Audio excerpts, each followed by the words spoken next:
Please मुझे मत मारो, बस एक छोटी सी गलती के लिए इतनी बड़ी सजा मत दो। उस आदमी के मुंह से बस इतना ही निकला था कि तभी किसी ने उसे घसीटते हुए बाहर की ओर ले गया और अंधेरे में कहीं गायब सा हो गया।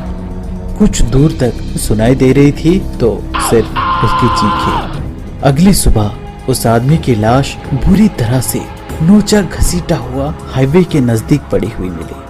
देखते ही देखते ये बात टीवी और अखबार चारों तरफ आग की तरह फैल गई। सभी अपनी अपनी राय दे रहे थे। कोई कह रहा था एक्सीडेंट है और कोई कह रहा था जानवरों ने नोच खाया होगा। लेकिन जिस तरह की बातें टीवी वाले बता रहे थे उस तरह की कोई सबूत पुलिस या फॉरेंसिक टीम को नहीं मिली थी और ना ही कोई सबूत मिला जिससे पुलिस कोई नतीजे पे पहुंच पाए। लिहाजा इस अनसुलझी केस को भी दूसरी धूल खाती फाइलों के साथ फेंक दिया गया।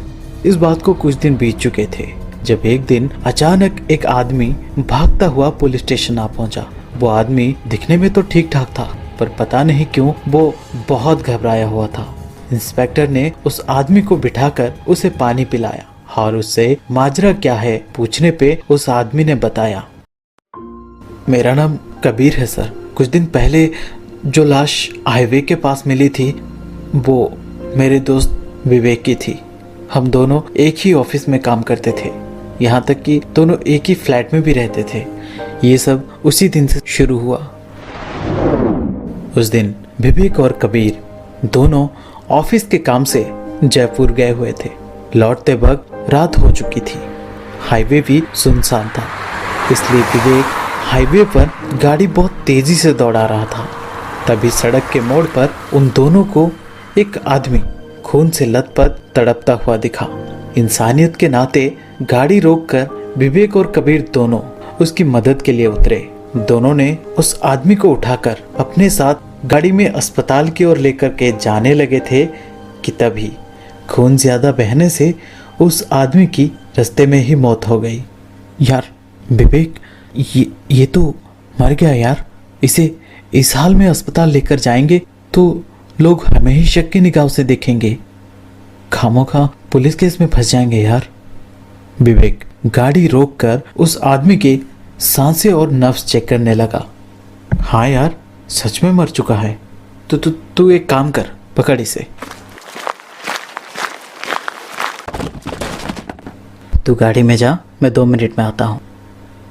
विवेक की बात मानते हुए कबीर गाड़ी में चला गया और थोड़ी देर बाद विवेक भी गाड़ी में आ पहुंचा। इससे पहले कि कोई उन दोनों को देखे वो दोनों वहां से चले गए। 1-2 दिन बाद विवेक और कबीर दोनों ऑफिस में थे जब विवेक को एक फोन आया। हेलो, कौन? अच्छा मदद किए हो साहब, मुर्दों को भी नहीं छोड़ा। अब तुम्हारी मदद तो हम करेंगे इस दुनिया से उठने में। उस फोन कॉल के बाद पता नहीं क्यों विवेक बहुत परेशान सा हो गया था। उसने तसल्ली के लिए कबीर से पूछा कहीं मजाक मजाक में वो कॉल उसने तो नहीं करवाया। जब कबीर ने फोन किया ही नहीं था तो वो मानेगा कैसे। उसने कहा, बस एक फोन कॉल की तो बात है और फिर हमने थोड़ी ना मारा था उसे, हम तो उसकी मदद कर रहे थे। वो मर गया तो हमारी क्या गलती है। विवेक अपने आप को समझा लेता है ये सोचकर कि बस एक फोन कॉल ही तो है। ऑफिस से वापस आते वक्त विवेक और कबीर दोनों रोज की तरह रात का खाना बाहर खाकर फ्लैट में पहुंचे। दोनों लेटे लेटे आपस में बात कर रहे थे जब दोनों को नींद आ गई। जब दोनों पूरी तरह से नींद के आगोश में थे तब अचानक कुत्तों के भौंकने की आवाज से विवेक की आंख खुल गई।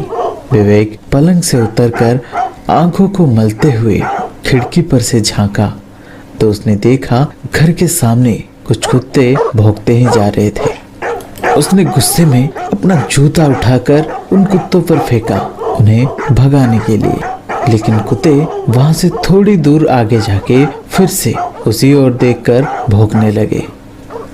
इस बार विवेक को थोड़ा शक सा हुआ तो उसने देखने के लिए दरवाजा खोला। पर अजीब बात थी, वहां उन कुत्तों के अलावा कोई और दिखाई नहीं दे रहा था। विवेक चारों तरफ एक नजर घुमा लेता है, कहीं कोई नहीं दिखा तो वो दरवाजा बंद करके सोने चला गया। थोड़ी ही देर में उसे फिर से एक आवाज सुनाई दी। विवेक दौड़ता हुआ उस ओर गया तो उसने देखा खिड़की का शीशा टूटा हुआ था और टूटी हुई कांच के टुकड़ों के साथ साथ वही जूता घर के अंदर पड़ा था जो विवेक ने उन कुत्तों पर फेंकी थी। एक तो विवेक बहुत थका हुआ था, उस पर ये सब परेशानियां। विवेक चिढ़ सा गया था इन सब चीजों से। उसने जोर जोर से चिल्लाते हुए कहा, कौन है बे? साले हिम्मत है तो सामने आके दिखा।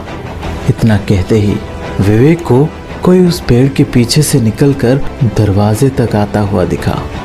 उसे देखकर गुस्साए विवेक हाथ में एक डंडा लिए दरवाजे तक गया और उसने जैसे ही दरवाजा खोला, एक हवा का ठंडी सी झोंके की तरह कुछ उसके शरीर के बिल्कुल आर पार चला गया और उसके साथ ही विवेक को अपने सीने में इतनी ज्यादा दर्द महसूस हुई जैसे किसी ने उसके सीने में चाकू घोंप दिया हो। विवेक अपनी छाती पकड़े इतनी जोर से चीखा कि उसकी चीख सुनकर कबीर दौड़ता हुआ आया। क्यों बे, सपना देख रहा है क्या? इतना कहते ही विवेक ने अपनी आंखें खोलकर देखा तो वो अपने कमरे में ही था।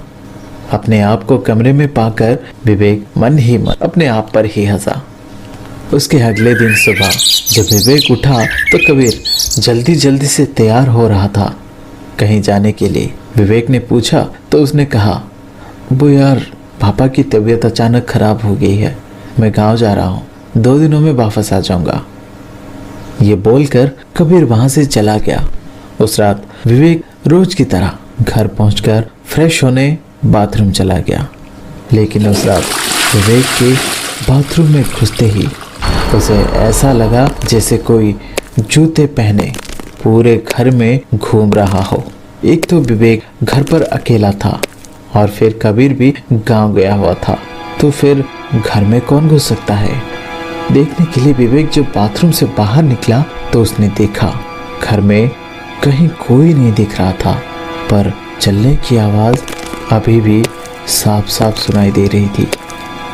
आवाज कहाँ से आ रही थी जानने के लिए विवेक ध्यान से उस आवाज को सुनने लगा तो फिर से और एक आवाज विवेक के कानों को छूता हुआ निकल गया, विवेक तूने ठीक नहीं किया।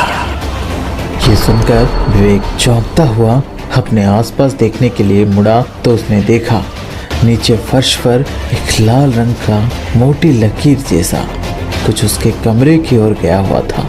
हाथ लगा के देखा तो पता चला वो खून था।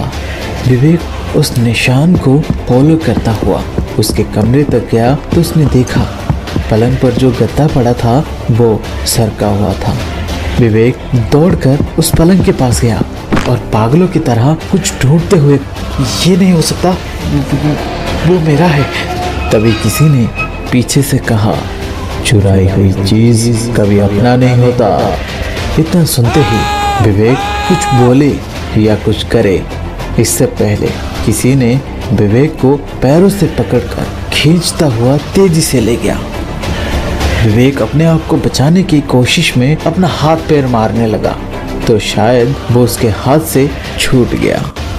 डरा सहमा हुआ विवेक इधर उधर देख रहा था जैसे उसे कुछ भी समझ नहीं आ रहा था और तभी हॉल में लगा टीवी अपने आप ही चल पड़ा। कबीर तू जा, मैं 2 मिनट में आता हूँ। अब विवेक को यह एहसास तो हो चुका था कि इसके पीछे किसका हाथ है, पर वो कर भी क्या सकता था। इतने में पीछे से एक आवाज़ विवेक को सुनाई दी, तुझे जीने का कोई हक नहीं है विवेक। ये सुनते ही विवेक फौरन पीछे मुड़ा तो उसके सामने वही आदमी खड़ा था जिसे उस दिन कबीर और विवेक रास्ते में ही छोड़कर आए थे। विवेक उसके सामने गिड़गिड़ा रहा था पर उसने उसकी एक नहीं सुनी। उसने विवेक को घसीटते हुए अपने साथ ले गया। दरअसल उस रात जो आदमी उन दोनों को मिला था वो हीरों का कारोबार करता था। उस रात कुछ गुंडों ने उसे लूटने के लिए उस पर हमला किए थे और ऐन मौके पर विवेक और कबीर उसी रास्ते से गुजर रहे थे तो वो गुंडे उस आदमी को वहीं पर छोड़कर भाग गए, जहां वो आदमी इन दोनों को बुरी तरह से जख्मी मिला।